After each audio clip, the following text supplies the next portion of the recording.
So I made this YouTube video the other day where I talked about Apple and F1 and the things that I was excited about it. And the comments got weird.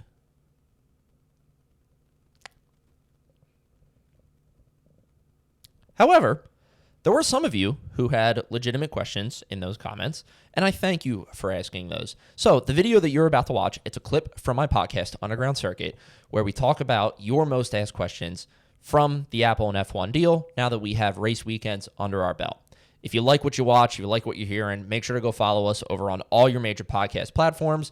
Our show name is Underground Circuit, just like this channel's name. If you like this video, make sure to like and subscribe, and thank you for watching. So this segment right here, this will also be available. I'm putting up a new YouTube video, just kind of debunking or answering your most asked F1 questions or Apple and F1 questions, right? This is questions that came right from the comment section of the video. We're still getting comments and everything, and there was a couple in there that were like really good questions. So I was like, you know what? I'm just going to take the time, answer them on the show, and then make that also a YouTube video as well. So I have 5 questions for this. So the first one, one of the things that I highlighted in the video was that on Apple Music, you can there's a radio station that will broadcast the race as like a radio, as like an audio commentary, during the race and everything, and there's like playlists and all this stuff. People asked, I said it was free. And people then commented and said, don't you have to pay separately for Apple Music? Apple Music. That is, yes, you do. You do have to pay separately for Apple Music if you want it to be your music streamer. However, for the Apple Music radio stuff, specifically the F1 radio, totally free. You don't have to pay anything to Apple Music. You just need to download the app, which is available on Android. It's available on Apple devices. Download the app, listen to it. You have an F1 radio station, basically. The second question. So many people commented and said, I've lost access to F2, F3, F1 Academy. How can I still watch this stuff? All of that stuff is on the F1 TV app. So it is listed on Apple TV though, but it takes you, if you hit play, it takes you right to the app. Yes. So my speculation on this is eventually they'll move all that stuff over to Apple TV as well. But for right now, F2, F3, and F1 Academy are all available on the F1 TV. You still need to link your Apple account, so you still need an Apple TV subscription to watch it. But it is available on the F1 TV app. Go over, watch it there. It's still all available. In the same vein, all of the historical races for F1, so all the races from last year, all the races from 1970, all those races, same thing. All available on F1 TV. Again, you need to have an Apple TV subscription to get access to it and link it to your F1 TV account. It's a very easy process, but you can do it through the F1 TV app. The third question, or I guess this is the fourth question now because I just kind of combined those two.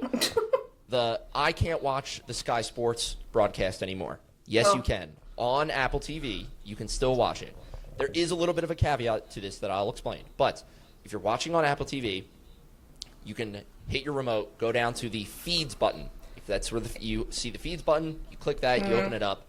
That is where you see, all the driver cams, all the map, the data, stuff like that you can multi-view.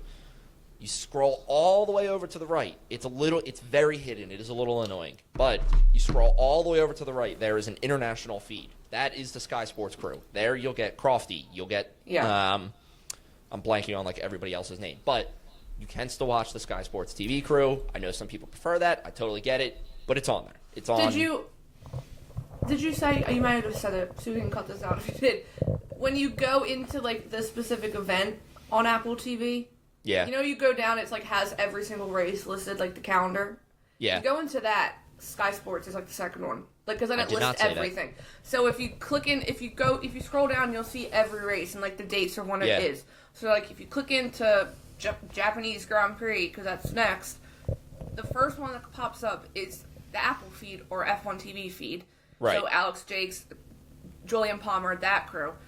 And then if you scroll down twice, it has Sky Sports. It has the Sky Sports logo, so you can't miss it. And that's what, if you're used to ESPN, that's what you are watching. So, right, like Casey said, if you're used to ESPN, you're used to watching the Sky Sports broadcast, that's what you prefer. It is available for you to watch. The caveat with that, I've seen reports of this. Now, I cannot confirm it myself. I might honestly try it with my Amazon TV. If you're watching the race through Apple TV on a different OS, so like Roku, again, I'm going to try it with my Amazon TV and everything, or like Google TV, you may not have access to that feeds option. No. So just a caveat there. You don't have options for the feeds option or like doing the multi-view. Right. So in that sense, I'm sure you could still find the Sky Sports broadcast based off of what you were just saying, Case, with like you go to the event itself and then scroll down. You probably can still find it.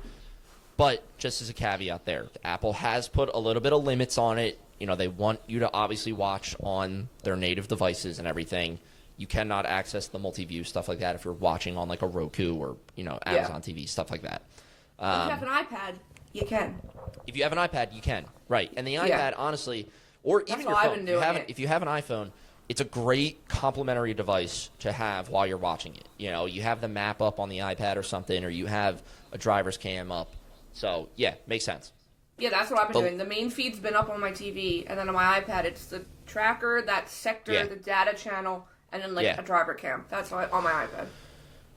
Last question. Do I have to buy Apple devices to watch the race? No. Absolutely not.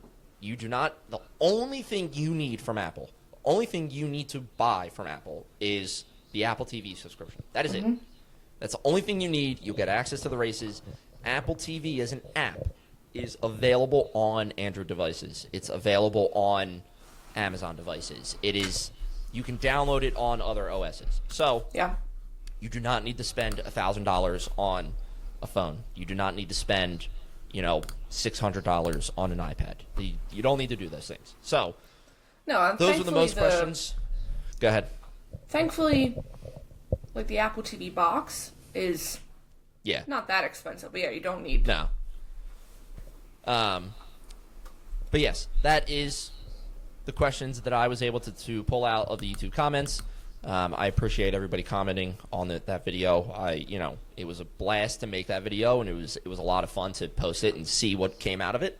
So I appreciate it. I appreciate everybody for watching this then video too, or listening to this portion. But I hope that clears up some of people's questions.